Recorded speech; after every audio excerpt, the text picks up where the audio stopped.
My name is Stephen Blackwood and I am 28 years old. 6 weeks ago, I accepted what seemed like a dream job as a park ranger in the Great Smoky Mountains of Tennessee. The position came with excellent pay, housing in a remote cabin, and the promise of solitude I desperately needed after losing everything in a divorce that left me broken and empty.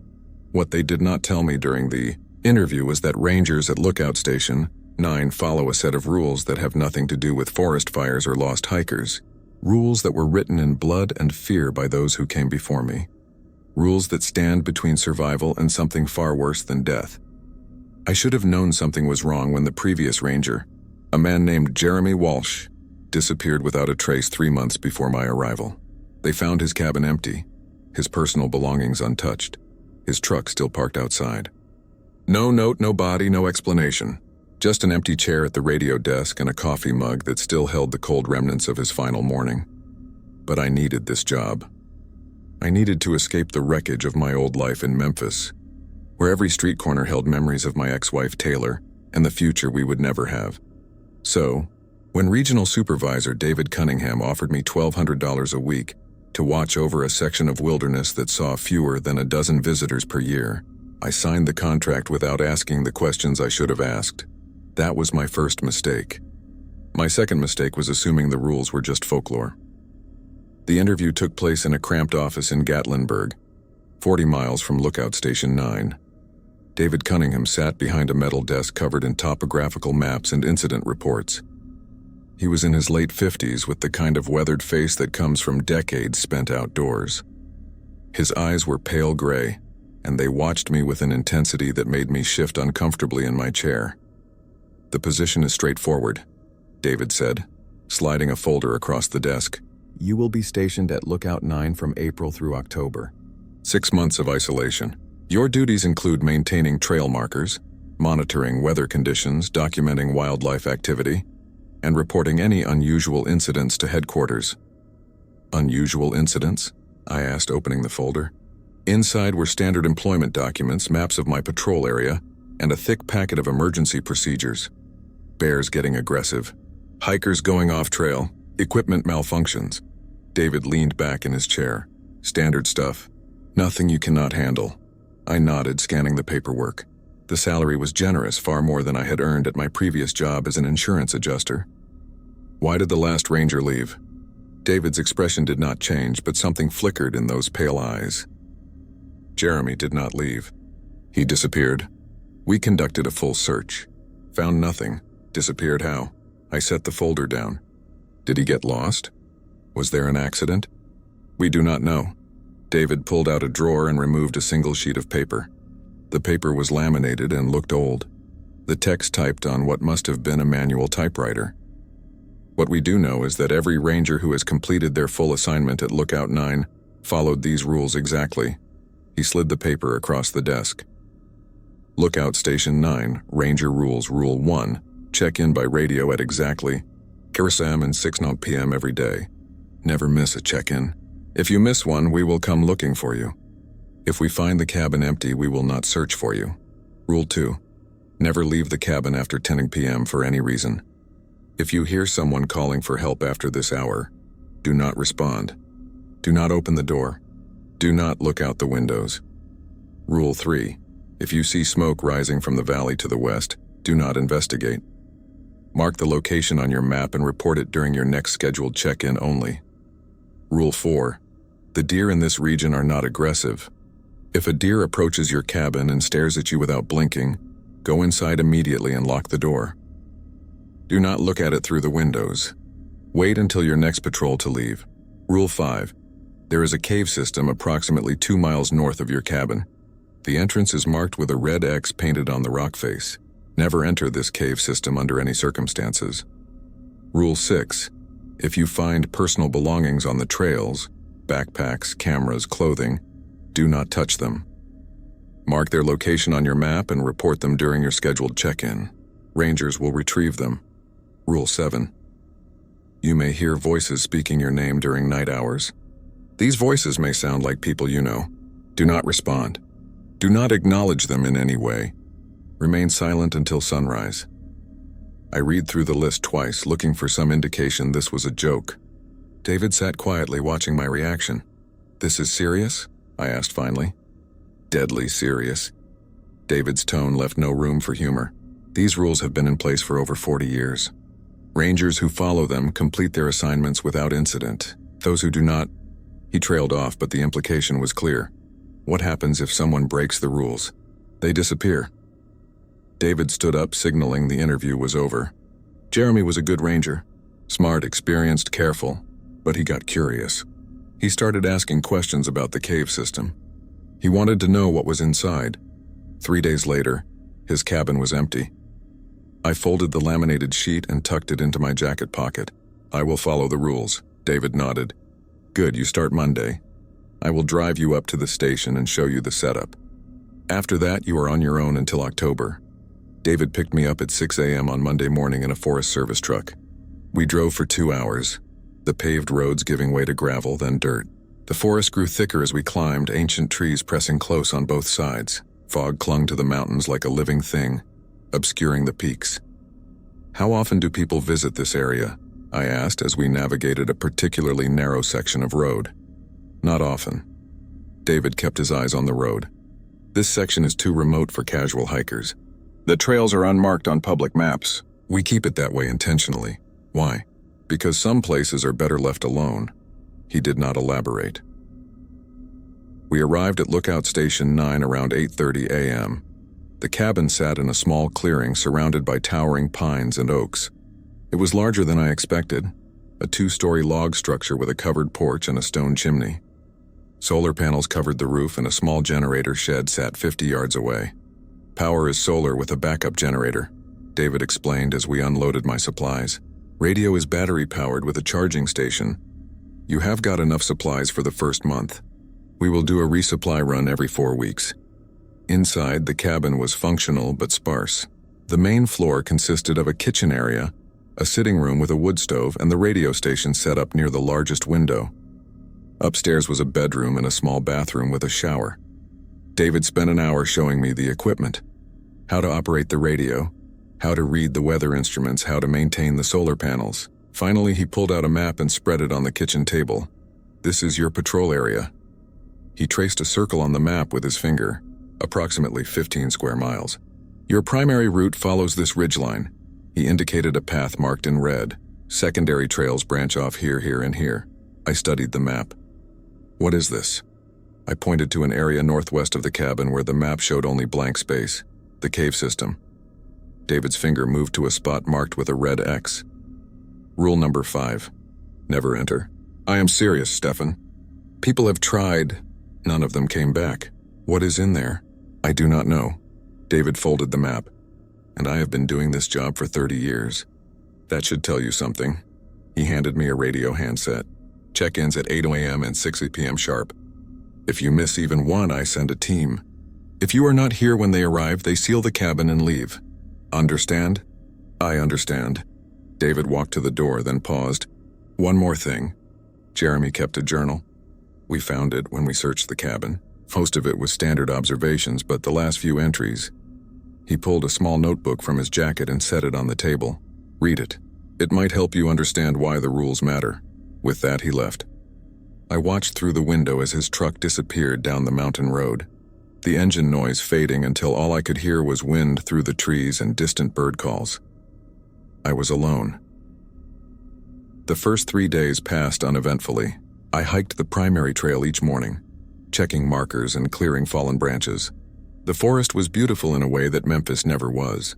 Ancient trees, crystal streams, wildlife that seemed unafraid of my presence. I saw deer, foxes, wild turkeys. I documented everything in the logbook as instructed. Each evening at 6 p.m., I radioed David with my report. Weather clear, temperature mild, no incidents to report. His responses were always brief, acknowledged. Continue routine. On the 4th night, I finally opened Jeremy's journal. The first entries were mundane. Trail conditions, weather observations, wildlife sightings, but around the middle of the notebook the tone changed. May 15, something is wrong with the deer. Saw one today that would not stop staring at me. Its eyes were completely black. Not just the pupils, the entire eye. When I moved, it did not track me with its head. Just the eyes. Stayed outside my cabin for 3 hours before leaving. May 18th. Heard voices last night. Sounded like my brother calling my name, but my brother died 5 years ago. Rule 7 says do not respond. I did not. The voice kept calling until sunrise. May 22nd. Found a backpack on the Eastern Trail. Brand new, expensive hiking gear inside. No identification. Marked it per Rule 6. Something about it felt wrong. Like it was placed there deliberately. May 25th. The smoke appeared again today, rising from the Western Valley exactly where Rule 3 warns about. I used binoculars to look. No fire that I could see. Just smoke rising in a perfectly straight column. Unnatural. The entries continued, growing more disturbed. Jeremy documented strange sounds, unusual animal behavior, the feeling of being watched. Then near the end, June 2nd, I found the cave. Rule 5 says never enter, but I have to know. What are they hiding? What is down there that is so dangerous? I am going in tomorrow morning. If something happens, I am sorry, David. I just need to know. June 3rd. This will be my last entry. I went to the cave this morning. The entrance is exactly where the map shows. The red X is painted on a boulder about 8 feet tall. Inside, there is a tunnel that descends at a steep angle. I did not go far, maybe 50 yards, but I heard something down there. Voices. Dozens of voices, all talking at once, overlapping. I could not understand the words, but I recognized some of the voices. My brother, my mother, people I knew who died years ago. I ran back out, but I think something followed me. I can feel it watching the cabin right now. If you are reading this, follow the rules. All of them. They exist for a reason. That was the final entry. The rest of the pages were blank. I closed the journal and looked out the window. Darkness had fallen while I read. The forest beyond the glass was completely black, impenetrable. As I watched, something moved at the tree line. A shadow, slightly darker than the surrounding darkness. I stepped back from the window and pulled the curtains closed. On my 11th night at Lookout Station 9, I woke at 2:30 a.m. to the sound of someone calling my name. Stefan. Stefan, are you there? The voice came from outside, somewhere near the front porch. It sounded exactly like my ex-wife Taylor. I sat up in bed, my heart pounding. Taylor was in Memphis, over 300 miles away. We had not spoken since the divorce was finalized 6 months ago. Stefan, please. I need help. I got lost hiking. I am hurt. I got out of bed and moved to the window. The moon was nearly full, casting pale light across the clearing. I could see the porch, the edge of the forest, but no one was there. Stefan, why are you not answering? I am scared. Rule 7 flashed through my mind. If you hear voices speaking your name during night hours, do not respond. Do not acknowledge them in any way. I backed away from the window and sat on the edge of my bed. My hands were shaking. Please, Stefan. Something is out here. Something is following me. I can hear it in the trees. The voice was perfect. Every inflection, every tone, exactly as I remembered. Taylor's voice when she was frightened. When she needed me. I am sorry about everything. I am sorry I left. Please, just help me, please. I pressed my hands over my ears, but it did not help. The voice penetrated through my fingers, through the walls, directly into my head. Stefan, Stefan, Stefan. It continued for hours, sometimes pleading, sometimes crying, sometimes screaming my name. At one point, the voice changed. It became my mother's voice, then my father's, then my old college roommate who had died in a car accident 7 years ago. Each voice knew things. Personal details, private memories, things no one else could know. When dawn finally broke at 5:45 a.m., the voices stopped abruptly. I got out of bed on shaky legs and looked out the window. The clearing was empty and peaceful. Birds sang in the trees. Sunlight filtered through the canopy. I made coffee with trembling hands and sat at the radio desk waiting for 8 a.m. When the time came, I keyed the microphone. Lookout 9 to base. Morning check-in? All clear. Weather conditions normal. No incidents. David's voice crackled back. Base to Lookout 9 acknowledged. Continue routine. I did not mention the voices. What would I say? That I heard my dead father calling to me from the forest? That something in these mountains could perfectly mimic the voices of everyone I had ever known? No, David already knew. That was why Rule 7 existed. I was conducting my afternoon patrol on day 19 when I encountered the deer. It was standing in the middle of the trail about 30 yards ahead. A large buck with an impressive rack of antlers. Nothing unusual at first glance.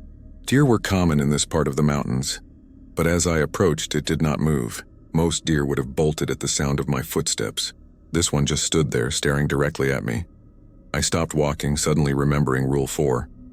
The deer in this region are not aggressive.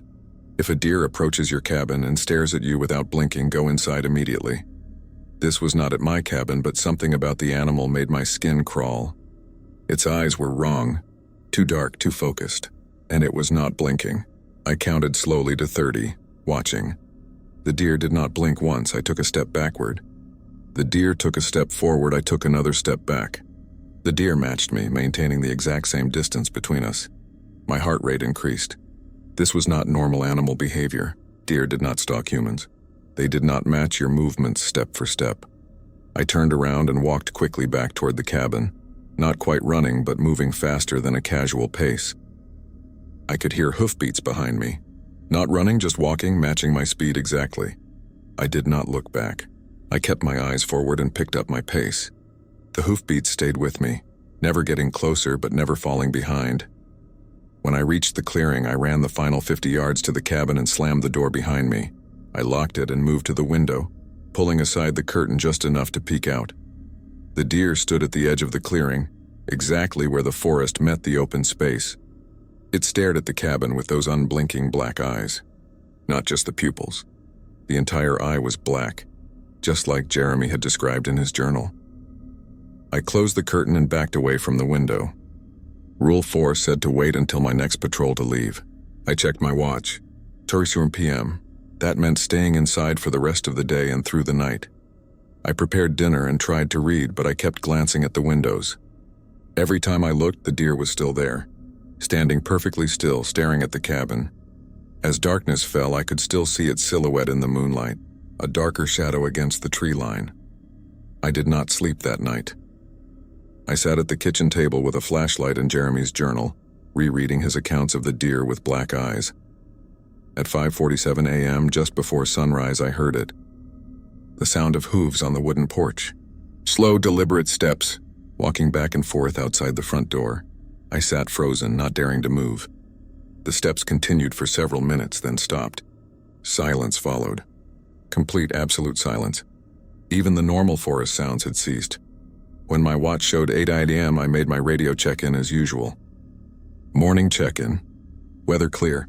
Trail conditions good. No incidents. At 9 a.m., I cautiously approached the front window and looked out. The clearing was empty. The deer was gone. But on the porch directly in front of the door were hoofprints, burned into the wood as if the deer's hooves had been red-hot metal. I was hiking the northern section of my patrol area when I noticed it. A column of smoke rising from the western valley, exactly where Rule 3 warned about. I stopped and pulled out my binoculars. The smoke rose in a perfectly straight vertical line, unaffected by wind. It did not dissipate or spread. It just rose and rose until it disappeared into the clouds above. I scanned the valley floor but saw no fire, no campsite, no burning structure, nothing that could produce that much smoke. According to Rule 3, I was supposed to mark the location and report it during my next check-in only. Do not investigate, but I was curious. The valley was less than a mile away. I could hike down, take a quick look, and be back within 2 hours. What harm could it do? I took one step off the trail toward the valley. Immediately, the temperature dropped. Not gradually, but instantly. It went from a pleasant 70 degrees to what felt like near freezing in the span of a single heartbeat. My breath misted in the air. Frost formed on the leaves around me. I stepped back onto the trail. The temperature returned to normal instantly. I stared at the smoke column, then at the invisible line I had almost crossed. Whatever was in that valley did not want visitors.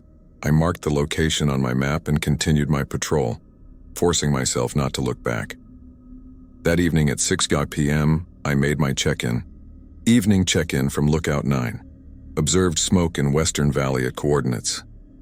I read off the location from my map. There was a longer pause than usual before David responded. Acknowledged. Do not investigate. Continue normal patrol routes only.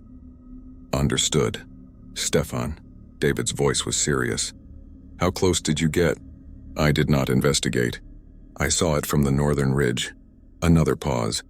Good, keep it that way. The transmission ended. I sat at the radio desk, staring out the window at the darkening forest. The smoke was still visible in the distance, a thin gray line against the twilight sky. I thought about Jeremy, about his curiosity, about the cave he had entered despite the warnings. I thought about the hoof prints burned into my porch, about the voices that knew impossible details, about the smoke that rose from nothing. Some questions were not meant to be answered. On day 33, I found the backpack. It was sitting in the middle of the eastern trail, perfectly centered as if someone had placed it there deliberately. A new expensive hiking pack in pristine condition. No dirt, no wear, no weathering despite being in the forest. Rule 6 was clear. If you find personal belongings on the trails, do not touch them. Mark their location and report them during your scheduled check-in. But something made me stop. The backpack was open. I could see inside from where I stood. There was something familiar about the contents. I took a step closer. Inside the pack was a photograph in a clear plastic sleeve. Even from 3 feet away, I could see the image clearly. It was a picture of me and Taylor on our wedding day. My blood went cold. That photograph had been in my wallet. I had thrown it away 6 months ago after the divorce. How was it here in a backpack in the middle of the wilderness? I circled the pack, keeping my distance. There were other items visible. A watch that looked exactly like the one my father had given me before he died. A baseball cap from my college, the same one I had lost years ago. This was not possible. These items were from different times, different places.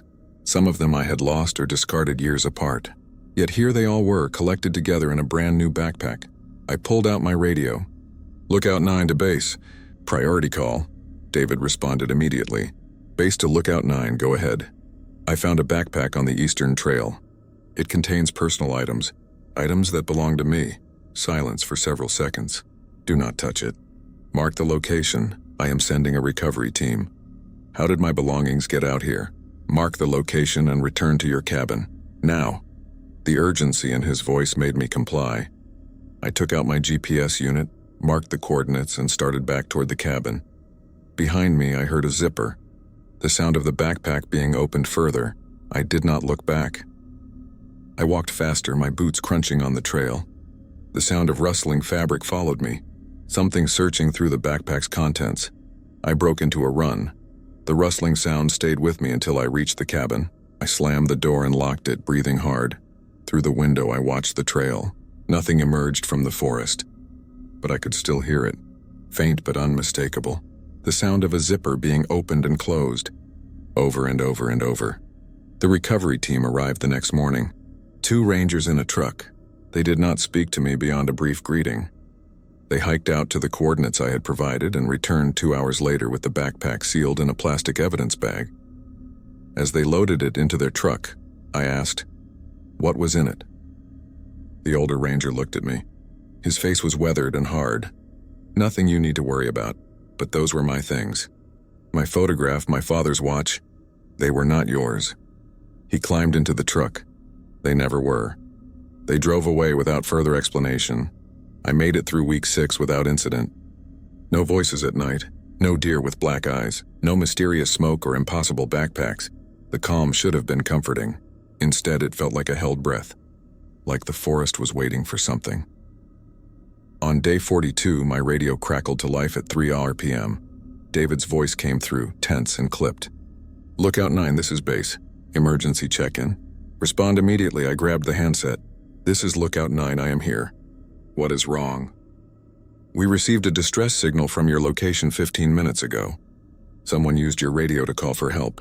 "That is impossible. I have been on patrol all morning." "The cabin was locked. Are you at the cabin now?" "No, I am on the southern ridge, about 2 miles out. Return immediately. Do not enter until we give clearance. The team is en route." I started running back toward the cabin, my mind racing. Someone had been inside. Someone had used my radio while I was gone. When I reached the clearing, everything looked normal. The cabin door was closed. The windows were intact. No signs of forced entry. I waited at the tree line as instructed. 20 minutes later, a truck arrived. David climbed out, along with 2 armed rangers I had never seen before. "Stay here," David ordered. He and the other rangers approached the cabin with weapons drawn. They entered carefully, clearing each room. After what felt like an eternity, David appeared in the doorway and waved me forward. "It is clear. But you need to see this." I followed him inside. The main room looked normal at first glance. Then I saw it. On the table was a map. My patrol map. but someone had drawn on it. A line in red marker led from the cabin north toward the cave system. Below the line, written in neat block letters, "Come find me." What the hell? I whispered. David picked up the map, studying it. Jeremy, what? This is Jeremy's handwriting. I would recognize it anywhere. He looked at me, his face grave. Someone or something wants you to go to the cave. The armed rangers were searching the rest of the cabin. One of them called from upstairs. Sir, you need to see this. We went to the bedroom. The ranger pointed to the wall above my bed. Someone had carved words into the log wall. Fresh cuts, the wood still pale where it had been carved. The rules cannot save you forever. I felt the room spin slightly. I locked the door. All the windows were secure. How did someone get in? They did not. David touched the carved letters. This was not done by human hands. Then what? I do not know. He turned to face me. But I am pulling you out. Your assignment is over. What? I still have 4 months left. I do not care. You are leaving now. David headed for the stairs. Pack your essential belongings. 5 minutes I wanted to argue, but the fear in his eyes stopped me. David had been doing this job for 30 years. If he was scared, I should be terrified. I grabbed my duffel bag and started throwing clothes into it. The armed rangers waited by the door, their hands on their weapons, eyes scanning the forest outside. As I packed, I glanced at the map still lying on the table. The red line leading to the cave. The neat handwriting. Come find me. Part of me wanted to go. Wanted to find out what happened to Jeremy. Wanted to understand what lived in these mountains. But I remembered Rule 5. Never enter the cave system under any circumstances. Jeremy had broken that rule. And now something was using his handwriting to lure me in. I finished packing and headed for the door. David drove in silence for the first 20 minutes. The armed rangers followed in a second truck. I sat in the passenger seat watching the forest roll past, feeling a mixture of relief and shame. I had failed. I had not completed my assignment. Whatever was in those mountains had won. You did the right thing, David finally said, as if reading my thoughts. Coming down was the right call. Jeremy did not come down. No, he did not. David's hands tightened on the steering wheel. I warned him, just like I warned you. But he thought he could find answers. He thought breaking the rules would give him some kind of understanding. What is in the cave? David did not answer for a long time. When he finally spoke, his voice was barely above a whisper. I do not know. No one does. The cave system has been here longer than the Park Service, longer than the towns. Indigenous peoples avoided this area for centuries. They called it the breathing place, the place where the earth exhales. That is just folklore. Is it? David glanced at me. You heard the voices. You saw the deer. You found your belongings in a backpack that should not exist. At what point do you stop calling it folklore? I did not have an answer. We drove on in silence. The mountains grew smaller behind us, replaced by foothills, then valleys, then finally flatland. Around 5 p.m., we stopped at a diner outside Knoxville. David ordered coffee. I could not eat. What happens now? I asked. You go home. I file a report that your assignment was terminated due to health concerns. You get paid for the full 6 months, and you never talk about what happened up there. Just like that? Just like that. David added sugar to his coffee. There are other stations, other rangers, but Station 9 is different. It always has been. We cannot close it because we need someone there. We need eyes on that area, but finding rangers who can handle it. He trailed off. Has anyone ever completed the full assignment? 3 people in the last 40 years. They followed every rule exactly. Never broke them. Never questioned them. They survived. And the others? David's expression darkened. 8 rangers in 40 years. 6 disappeared completely. Jeremy was number 7. You would have been number 8. The weight of those words settled over me. 8 lives lost or destroyed because of whatever lurked in those mountains. What about the recovery team? I asked. The ones who retrieved the backpack. What did they find inside? Nothing. What? The backpack was empty when they opened it. Completely empty. No photograph, no watch, nothing. Just an empty bag. I stared at him. But I saw... I know what you saw. So did they. But when they opened it, there was nothing inside. There never was. We finished our coffee in silence. As we stood to leave, David pulled an envelope from his jacket and handed it to me. Your payment, cash. The check will come later, but this is for immediate expenses. I opened the envelope. Inside were $100 bills, more money than I had seen in years. I am sorry it ended this way, David said, but you are alive. That counts for something. I found an apartment in Nashville, started looking for work, tried to return to normal life, but normal felt wrong now. Too quiet, too safe. The city sounds that used to soothe me now felt empty compared to the forest. I dreamed about the cabin every night, about the voices calling my name, about the deer with black eyes, about the map on the table with its red line leading north. Come find me. Jeremy's voice echoed in my dreams, or what used to be Jeremy's voice. The thing that wrote with his handwriting and knew how to use his radio. I tried to research the area. Looked for historical records about Lookout Station 9 and the cave system, but everything was classified or restricted. The Park Service had buried the information deep. I did find one thing, an old newspaper article from 1987. A ranger named Tyler Morrison had worked at Station 9. He had completed his full 6-month assignment and returned to normal duty. 3 months later, he drove back to the mountains, parked his truck at the trailhead and hiked to the cave entrance. Park rangers found his empty truck 2 days later. They never found Tyler. Whatever was in that cave did not let go easily. I thought about that often as I lay awake at night in my Nashville apartment, listening to sirens and traffic instead of wind through pines. I thought about Rule 5, about Jeremy entering the cave despite the warnings, about the invitation carved into my bedroom wall. The rules cannot save you forever. Was it a threat? Or a promise? I lasted 2 months in Nashville before I made my decision. Some questions cannot remain unanswered. Some mysteries cannot be left alone. Jeremy had felt it. Tyler Morrison had felt it. Now I felt it too, the pull of the mountains, the need to know what was inside that cave. I packed a bag with camping gear, a powerful flashlight, rope, and Jeremy's journal. I did not tell David, did not tell anyone. I just got in my truck and drove east toward the Smokies. The drive took 4 hours. I parked at an abandoned service road 5 miles from Lookout Station 9. I did not want anyone to know I had returned. The hike to the cave took most of the day. I followed the map David had shown me, using Jeremy's journal to fill in the details. The forest felt different this time. Not threatening, but expectant, like it had been waiting for me.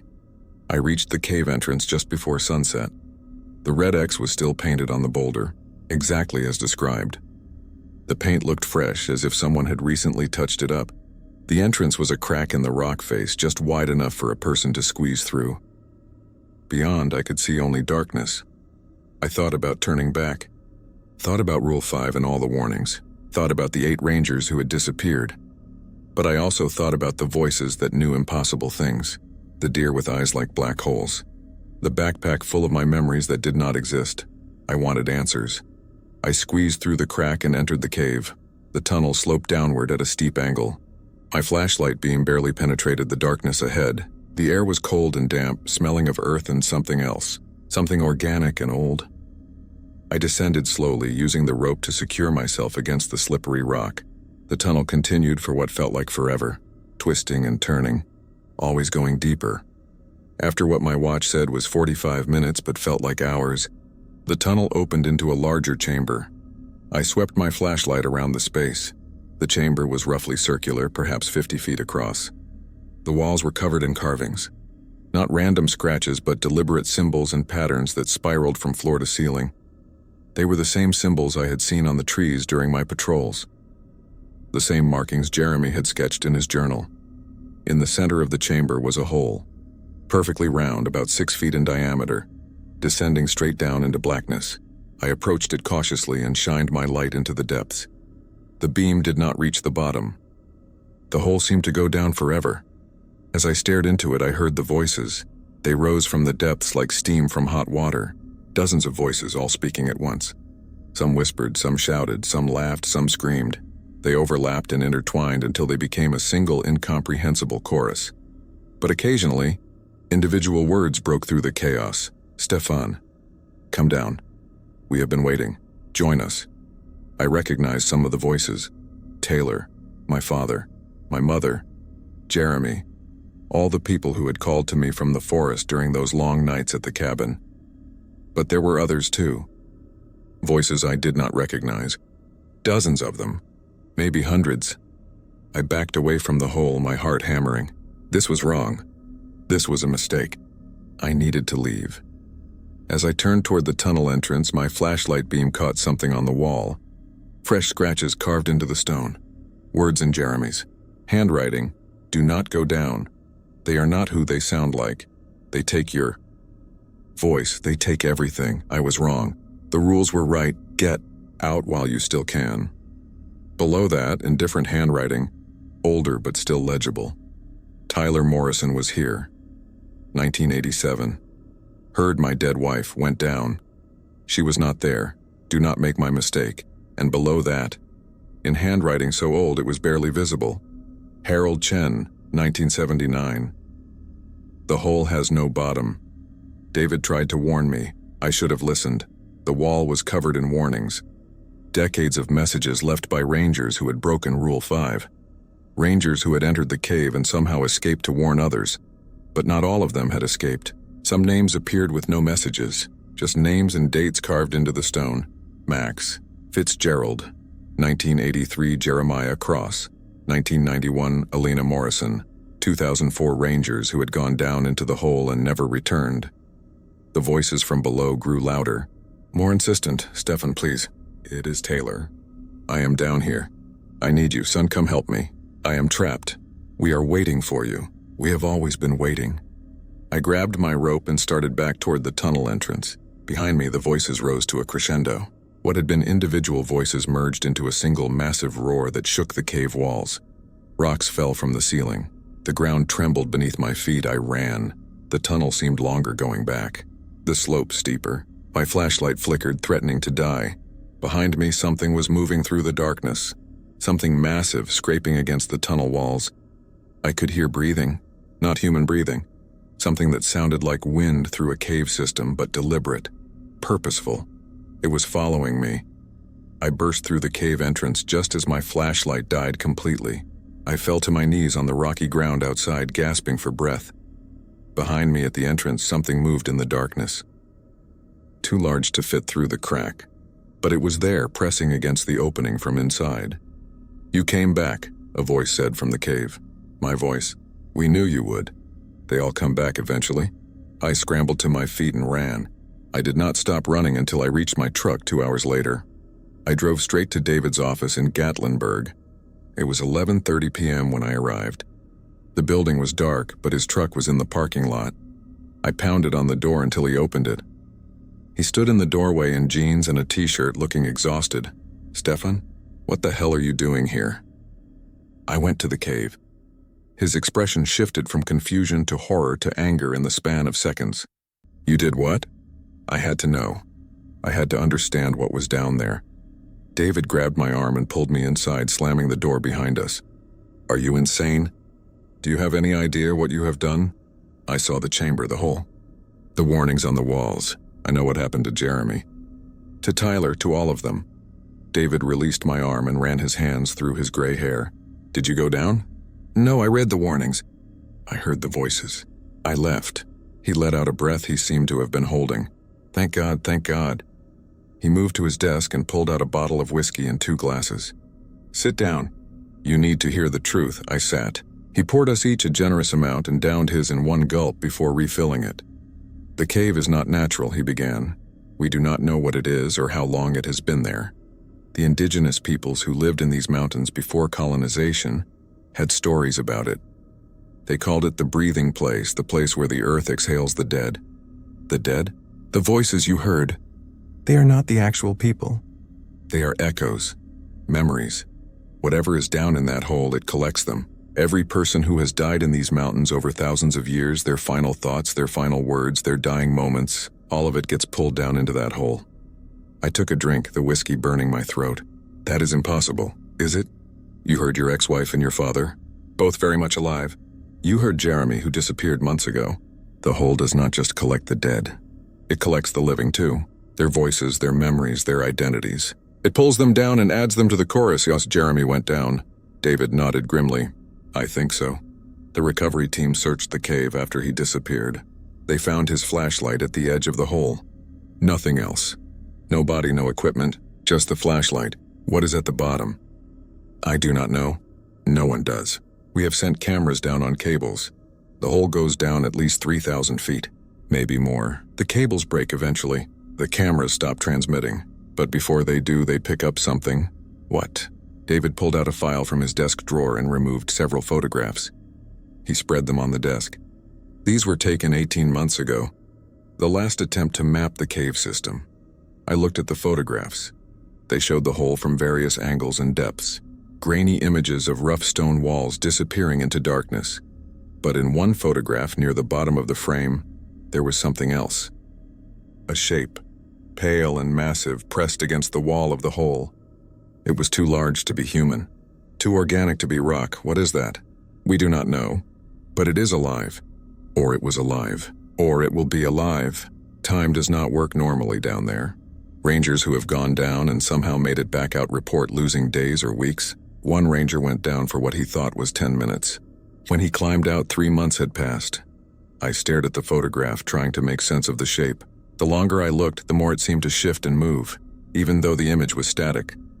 The rules exist to keep rangers away from the cave, David continued.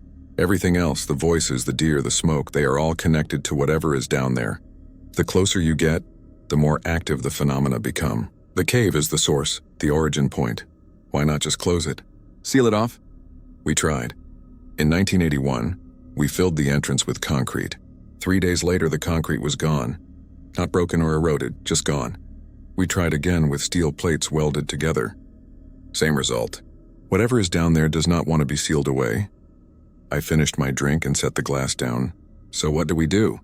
We maintain the stations. We keep rangers in the area to monitor the phenomena and make sure no civilians stumble into the cave. We enforce the rules, and we hope that whatever is down there stays down there. What if it does not? David looked at me with those pale gray eyes. Then we have much bigger problems than missing rangers. David offered to let me stay in a spare room at his house that night. I declined. I needed to think, to process everything I had learned.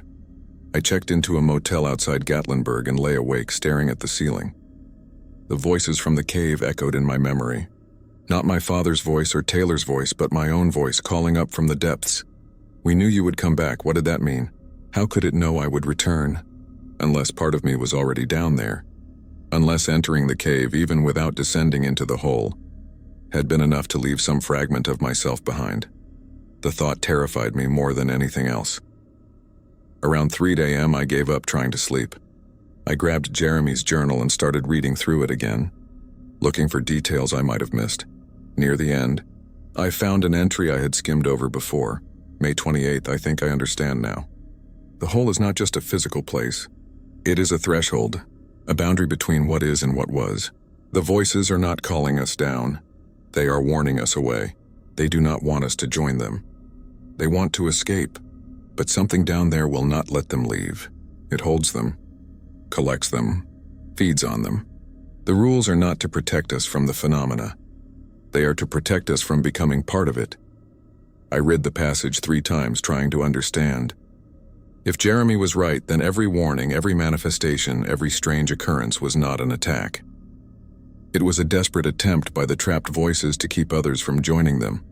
The deer with black eyes was not threatening me. It was blocking my path, keeping me away from the cave. The voices calling my name at night were not trying to lure me out. They were demonstrating what would happen if I broke the rules, showing me that I would become like them, trapped and calling endlessly for help that would never come. Even the backpack full of my belongings had been a warning, a demonstration that the hole could reach across time and space to collect pieces of people. Their memories, their possessions, their very essence. Everything had been trying to save me, and I had almost ignored it all. I closed the journal and looked at my phone. I could call David, tell him my theory. Maybe it would help future rangers understand. But what good would it do? The cave would still be there. The hole would still go down into impossible depths, and something at the bottom would still be collecting voices, building its chorus of the lost and trapped. Some places were better left alone. Some questions were better left unanswered. I thought about going back to Nashville, finding a normal job, forgetting everything that had happened, but I knew I could not. Part of me was already in that cave. Part of me would always be there, standing at the edge of the hole, listening to the voices of the dead and the living and the something in between. The only question was whether I would let that part pull me back, or if I would learn to live with it as a warning carried forward. I did not go back to Nashville. Instead, I took a job with the Forest Service in a different district. Not as a ranger in the mountains, but as an administrative coordinator in Knoxville. Desk work, safe work. Work that kept me close enough to the mountains to feel their pull, but far enough away to resist it. David visited my office one afternoon in March. He looked older than I remembered. More gray in his hair, more lines around his eyes. "We found Jeremy," he said without preamble. I set down the report I had been reading. "Where?" 2 miles from the cave entrance. A hiker spotted him wandering the trails. He was disoriented, malnourished, but alive. "That is impossible. He's been missing for 9 months." "I know." David sat down in the chair across from my desk. "We took him to the hospital. Ran every test we could. Physically, he is fine. But mentally, he trailed off." "What does he say happened?" "He says he went down into the hole. Says he climbed down for what felt like hours until he reached the bottom. He describes a chamber down there. Massive. The walls covered in the same symbols from the upper cave. And in the center, he says there was something alive. What kind of something? He cannot describe it. Every time he tries, he starts screaming. The doctors have sedated him. They think it might be a psychotic break brought on by isolation and stress. But you do not think so." David shook his head. "He has no memory of the past 9 months. As far as he is concerned, he went into the cave yesterday. But his hair had grown. His beard. His fingernails. 9 months of growth. I felt cold despite the warm office. How did he get out? He says he did not. He says he is still down there. That what came back is just an echo. A copy that the hole sent up to see the surface again." We sat in silence for a long moment. "Is that possible?" I finally asked. "I do not know anymore. I thought I understood the rules. I thought I knew what we were dealing with. But if Jeremy is right, if what came back is not really him..." David stood up. "I am retiring. Effective end of the month. 30 years was enough. Who will take over? Someone younger. Someone who still thinks they can handle it." He moved toward the door, then paused. "Stefan, promise me you will never go back to that cave." "I promise." He nodded and left. I kept that promise for exactly 3 more months. The pull became too strong. The dreams too vivid. Every night I heard my own voice calling from the depths, telling me to come back to finish what I started. I drove to the mountains on a Saturday in June. The forest was green and alive with summer. I hiked to the cave entrance carrying rope lights and supplies. The red X on the boulder looked freshly painted again, as if the cave itself kept the marking visible for those it wanted to find. I squeezed through the entrance and descended the tunnel. This time I did not stop at the chamber. I tied my rope to a rock formation and lowered myself into the hole. The walls were smooth and cold. My flashlight beam showed them continuing down into blackness. I descended slowly, hand over hand, my muscles burning with exertion. After what felt like hours, my feet touched solid ground. I had reached the bottom. I untied myself from the rope and looked around. The flashlight beam revealed a chamber so vast that I could not see the walls. The ceiling was lost in darkness above me. In the center of the space was something that hurt to look at. A shape that seemed to exist in too many dimensions at once. It pulsed slowly like a heartbeat, and with each pulse I heard voices. Thousands of voices. Millions maybe. Every person who had ever died in these mountains. Every ranger who had broken the rules. Every hiker who had gotten lost. Every animal that had expired in the wilderness. All of them were here, collected and held in this impossible space. And standing at the edge of the shape, staring at it with the same expression I imagined I wore, was Jeremy. He turned to look at me. His face was unchanged from the photographs I had seen, but his eyes were wrong. Too dark, too deep. "You came," he said. "I knew you would. Jeremy, is that really you?" "I do not know anymore." He looked back at the pulsing shape. "I have been here for so long. Or maybe I just arrived. Time does not work here. I am in the hospital right now, screaming about what I saw. I am also still descending the rope above us. I am in all the moments at once. We need to leave." "We cannot leave." Jeremy gestured at the shape. "Do you not understand yet? This is what holds everything together. The boundary between life and death.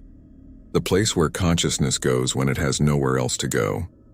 If this stopped, if the collection ended, reality would unravel. That is insane. Is it? He smiled, and I saw he had too many teeth. Just like my doppelganger at the cabin. You felt the pull. You heard yourself calling from below. You are already part of this, Stefan. You were from the moment you accepted the job. We all are. Every ranger who has ever worked in these mountains.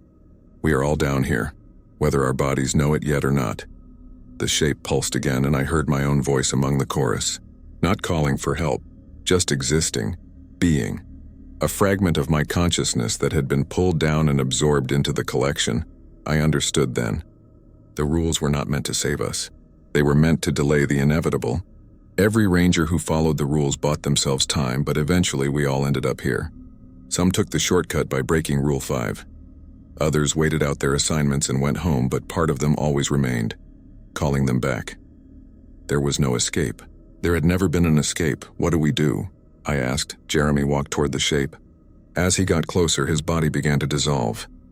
Not violently, but gradually, like smoke dispersing in wind. We join the chorus, he said. We become part of the collection, and we wait for the next ranger who thinks they can find answers. I watched him disappear into the pulsing shape. His voice joined the others, distinct for a moment before being absorbed into the endless symphony of collected consciousness. I stood alone in the vast chamber, my flashlight beginning to flicker. Above me, impossibly far away, was the rope that led back to the surface. Back to normal life, but I knew I would not climb it. Because Jeremy was right. I was already here.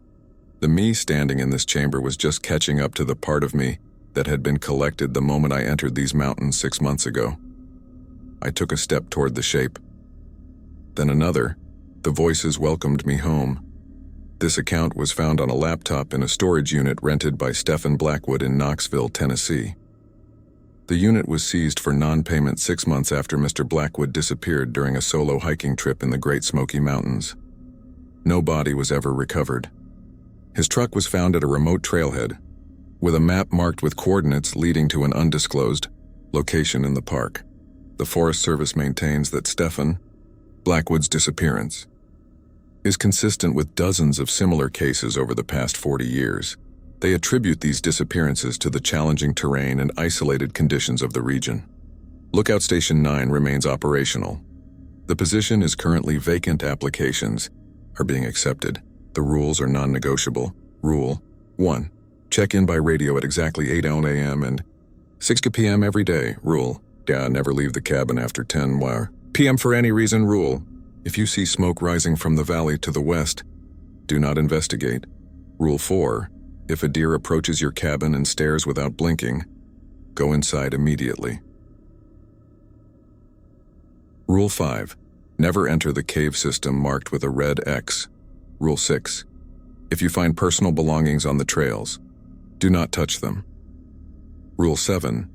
You may hear voices speaking your name during night hours. Do not respond. Follow the rules exactly. They exist for your protection. They will not save you forever, but they will buy you time. How much time is up to you?